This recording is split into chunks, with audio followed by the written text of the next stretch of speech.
सप्तम श्रेणी विज्ञान पाणीपाग जलवायु और उपयोजन ए विषय आम पढ़ुचे आम प्राणी मानकर एवं जीवजंतु मानकर उपयोजन विषय विभिन्न परिस्थान जलवायु अनुसार जानिले वर्तमान जानिबा उद्भिद मानकर उपयोजन ए उद्भिद उपयोजन रे आम जानिबा मरुभूमि अंचल रे उद्भिद मानकर उपयोजन विषुव मंडल उद्भिद मानकर उपयोजन मेरु अंचल उद्भिद मानकर उपयोजन उच्च पार्वत्य अंचल रे थिबा उद्भिद मानकर उपयोजन एवं समुद्र उपकूल रे थिबा उद्भिद मानकर उपयोजन एबे प्रथमे आमे आसीबा मरुभूमि अंचल रे देखा जाउथबा उद्भिद मानकर उपयोजन मरुभूमि रे जल अभाव सबले देखा जाए बहुत कम जल थाए माटी तले वर्षा तो प्राय हुए नाही तेणु अत्यंत खरा हुए एवं राति रे अत्यंत शीत पड़े तेणु गछ गुड़िकर जो पत्र रही गछर पत्र गुड़िक रूपांतरण हुई कंटा हो जाइछि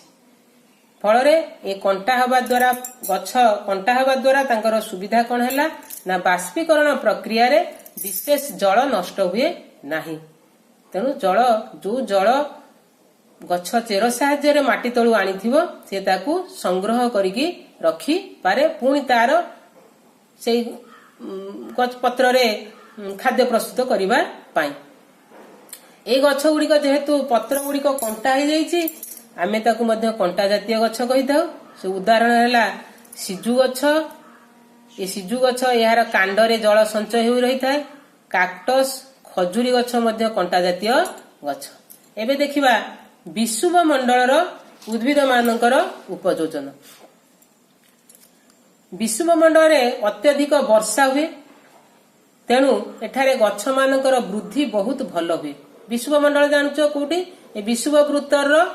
दुई पटकू ऊपर एवं उत्तर एवं दक्षिण पटकू जो अंचल अच्छे आम ताकू विषुव मंडल बोली कहि थाउ से विषुव मंडल रे अत्यधिक वर्षा हुए कहीं सूर्यंकर सबुबले लंब किरण पड़े तेणु वर्षा भल हुए एठारे गछ मानकर जेहेतु वर्षा हुए एवं भल खरा पड़े तेणु गछ मानकर वृद्धि बहुत भल हुए बड़ बड़ झंकालिया गछ हुए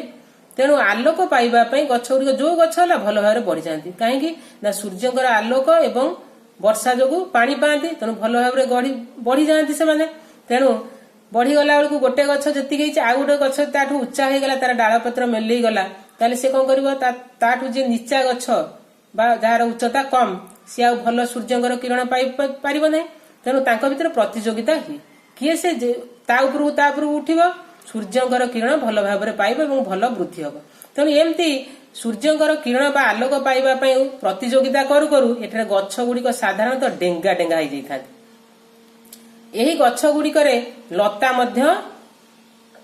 लटेगिरी थांती यह विषुव मंडलीय गछ मानकर उपयोजन तापर आसिला मेरु अंचल एठारे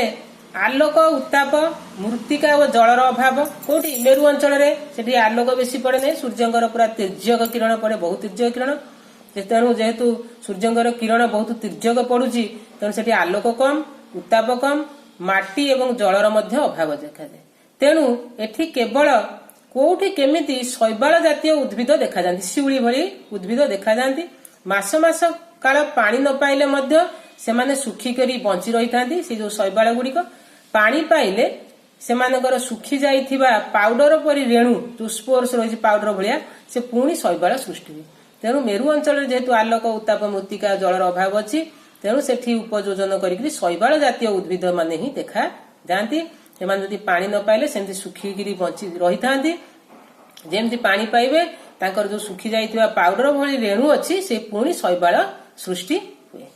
एबे जानिबा उच्च पार्वत्य अंचल हिमालय परी उच्च पार्वत्य अंचल शीर्ष भाग रे तापमात्रा हिमालय पर्वत जानिच तार जोड़ा शीर्ष सबुठू जोटा रही ऊपर शीर्ष भागर तापमात्रा वर्ष सारा बहुत कम रुए सब बर्फ पड़ता है ना कोठी पार्वत्य अंचल हिमालय श्रृंगता कहती उच्च पूरा एणु एठारे गछ गुड़िक डेंगा डेंगा सेमानकर पत्र गुड़िक सरू सरू सरू सरू पाई हेबा होची तांकर गोटे उपयोजन सरू सरू जेहेतु हेची बरफ जदि पड़िला बरफ सेठी रही परिबो नाही सेति पई हिमालय रे विशेषतः पाइन जातीय गछ देखांती बरफ पड़ले जे सरू सरू पत्र बरफ से जमिकी रही परिबनी आमर जेमती पूरा चौड़ा चौड़ा पत्र बरफ रहिला पत्र तो आ सूर्यंकर किरण पाइलानी खाद्य कोठू तैयारी करिवो गछ आ बंचिबो किंतु तांकर सरू सरू पाइन जातीय गछ हेतिबारु बरफ सेठी रहेनी ସରୁ ସରୁ ପତ୍ର ବରଫ ତଳକୁ ଖସିଯାଏ ତେଣୁ ସେମାନେ ପତ୍ର ଖାଦ୍ୟ ମାନେ ଠିକରେ ତାଙ୍କର ପ୍ରସ୍ତୁତ କରିପାରନ୍ତି। ତେଣୁ ଯୋଉଠି ଉଚ୍ଚ ପାର୍ବତ୍ୟ ଅଞ୍ଚଳ ରହିଲା ହିମାଳୟ ଭଳି ସେଠି ଯୋଉ ଗଛ ଗୁଡିକ ଡେଙ୍ଗା ଡେଙ୍ଗା ଏବଂ ସେମାନଙ୍କର ପତ୍ର ଗୁଡିକ ମଧ୍ୟ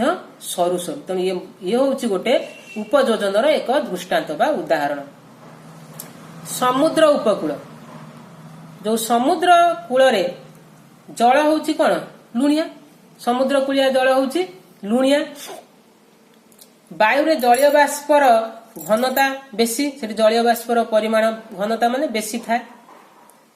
ଏହି ଅଞ୍ଚଳ ସବୁବେଳେ ଲହଡି ଦ୍ୱାରା ଉପଦ୍ରୁତ, ତାମାନେ ଏଇ ଯୋଉ ସମୁଦ୍ର କୂଳର ଉପକୂଳର ଯୋଉ ଅଞ୍ଚଳ ଗୁଡିକ ସବୁବେଳେ ସମୁଦ୍ରରୁ ଲହଡି ମାଡି ଆସେ, ଯୋଉ ଢେଉ ମାଡି ଆସେ। ବାଲିଆ ମାଟି, ତାହେଲେ ଏଠି କଣ ହେଲା ଜଳ ହଉଛି ଲୁଣିଆ, ବାୟୁରେ ଜଳୀୟ ବାଷ୍ପର ଘନତା ବେଶୀ, ସବୁବେଳେ ଏ ଅଞ୍ଚଳ ଲହଡି ଦ୍ୱାରା ଉପଦ୍ରୁତ ବା ଲହଡି ସବୁବେଳେ ମାଡି ଆସୁଥାଏ। ବାଲିଆ ମାଟି ଏହି ଅଞ୍ଚଳରେ ଦେଖାଯାଏ। ତେଣୁ ଏଠି କୋଉ ପ୍ରକାର ଗଛ ଦେଖାଯାଏ ନା ନଡିଆ ଗଛ, ଝାଉଁ ଗଛ, ହେନ୍ତାଳ ଜାତୀୟ ଗଛ ଦେଖାଯାଏ। କୋଉଠି ସମୁଦ୍ର ଉପକୂଳ ଅଞ୍ଚଳରେ, ଯୋଉଠି ଯୋଉ ଗଛ ଗୁଡିକ ଲୁଣିଆ ଜଳରେ ଏବଂ ଜଳୀୟ ବାଷ୍ପର ଘନତାରେ ବାଲିଆ ମାଟିରେ ବଢି ପାରିବେ। ତେଣୁ ଆମେ ଏଇ ଯୋଉ ସମୁଦ୍ର ଉପକୂଳରେ ଯୋଉ ନଡିଆ, ଝାଉଁ ଗଛ, ହେନ୍ତାଳ ଜାତୀୟ ଗଛ ଦେଖାଯାଏ, ଆମେ ହେନ୍ତାଳ ଜାତୀୟ ଗଛର ଉପଯୋଜନ ବିଷୟରେ ପଢିବା। ଏଇଟା ଦେଖ, ଏଇଟା ହଉଛି ଗୋଟେ ହେନ୍ତାଳ ଜାତୀୟ ଗଛ। ଏଇ ଯୋଉ ଚିତ୍ରଟା ଅଛି ଏଇଟା ହଉଛି ହେନ୍ତାଳ ଜାତୀୟ ଗଛ। ଏ ଗଛ ମାନଙ୍କର ମୂଳ, ଏଇ ଯୋଉ ଗଛର ମୂଳ ଏଇଟା କୋଉଠି ଦେଖାଯାଏ ସମୁଦ୍ର ଉପକୂଳରେ। ଏଇ ଗଛ, ଏ ଗଛର ମାନଙ୍କର ମୂଳ ମାଟି ବା ବାଲି ସ୍ତର ଠାରୁ ଉପରେ ଥାଏ। ମାଟି ଥାଉ ବା ବାଲି ଥାଉ, ତମେ ଜାଣିଛ ବାଲି ବି ଥାଏ ସମୁଦ୍ର କୂଳରେ। ତେଣୁ ଏ ଚେର ଗୁଡିକ ସମୁଦାୟ ମାଟି ଭିତରେ ବା ବାଲି ଭିତରେ ନଥାଏ। ଆମର ଯୋଉ ଗଛ ଦେଖୁଛ ଆମ ଅଞ୍ଚଳରେ, ଆମର ପୁରା ଚେର ଗୁଡାକ ସବୁ ମାଟି ଭିତରେ ଥାଏ, ଉପରକୁ ଖାଲି ତାର ଦେଖାଯାଉଥାଏ କଣ ଯୋଉଟା ଗଣ୍ଡିଟା କୁହନ୍ତି ବା କାଣ୍ଡ ଗୁଡାକ ଦେଖାଯାଏ। କିନ୍ତୁ ଏଠି ଦେଖ, ଏଇଠି ଚିତ୍ରରୁ ତମେ ଲକ୍ଷ୍ୟ କରୁଥିବ ଏ ଗଛ ମାନଙ୍କର ମୂଳ ମାଟି ବା ବାଲି ସ୍ତର ଠାରୁ ଉପରେ ଥାଏ, ତାହା ଶ୍ୱାସକ୍ରିୟାରେ ସାହାଯ୍ୟ କରେ। ଚେର ସବୁ ମୋଟା ଓ ଶକ୍ତ, ଏ ଚେର ଗୁଡିକ ମୋଟା ମୋଟା ଏବଂ ଶକ୍ତ। ତେଣୁ କଣ କରେ ନା ଗଛର ସନ୍ତୁଳନ ରକ୍ଷା କରିବା ପାଇଁ ସାହାଯ୍ୟ କରେ। ଏ ହେନ୍ତାଳ ଗଛ ବା ହେନ୍ତାଳ ବଣ ଯୋଗୁ ବି ଯୋଉ ଲହଡି ଆସେ, ସେ ଲହଡି ଆମର ଜନଜୀବନ ଭିତରକୁ ପଶିଆ ମାନେ ରୋକିବାରେ ମଧ୍ୟ ଏ ଗଛ ସାହାଯ୍ୟ କରେ। ତା ସହିତ ତା ଉପଯୋଜନରେ କଣ ରହିଛି ନା ଗଛ ମାନଙ୍କର ଉପଯୋଜନ, ଯୋଉ ହେନ୍ତାଳ ଗଛର ଉପଯୋଜନରେ ରହିଛି କଣ ନା ଏଇ ଯୋଉ ତାଙ୍କର ଯୋଉ ମୂଳ ମାଟି ବା ବାଲିଠୁ ଉପରେ ଥାଏ, ଯାହା ଶ୍ୱାସକ୍ରିୟା କରିବାରେ ସାହାଯ୍ୟ କରେ। ଆଉ ଚେର ସବୁ ମୋଟା ଏବଂ ଶକ୍ତ, ତେଣୁ ଗଛକୁ ସିଧା ଭାବରେ ସନ୍ତୁଳନ ରକ୍ଷା କରିବାରେ ସାହାଯ୍ୟ କରେ। ତେଣୁ ଆମେ ଏଠି ପଢିଲେ କଣ ନା ଏଇ ଯୋଉ ଜଳବାୟୁ ଓ ଉପଯୋଜନରେ ଉଦ୍ଭିଦ ମାନଙ୍କର ଉପଯୋଜନ ବିଷୟରେ ପଢିଲେ। କୋଉ କୋଉ ପରିସ୍ଥାନରେ ମରୁଭୂମି, ବିଷୁବମଣ୍ଡଳ, ମେରୁ ଅଞ୍ଚଳ, ଉଚ୍ଚ ପାର୍ବତ୍ୟ ଅଞ୍ଚଳ ଏବଂ ସମୁଦ୍ରକୂଳ ଉପକୂଳରେ। ତେଣୁ ଏଇଟା ସରିଲା ଆମର ଉପଯୋଜନ ବିଷୟରେ, ଜଳବାୟୁ ଏବଂ ଉପଯୋଜନ ବିଷୟରେ। ଆମେ ଆ ପରଭାଗରେ ପଢିବା ଏଇ ଯୋଉ ଆମେ ପଢିଥିଲେ ପାଗ ବା ପାଣିପାଗ, ପାଣିପାଗ ଓ ଜଳବାୟୁ ମଧ୍ୟରେ ପାର୍ଥକ୍ୟ ଆମେ ଏ ପରଭାଗରେ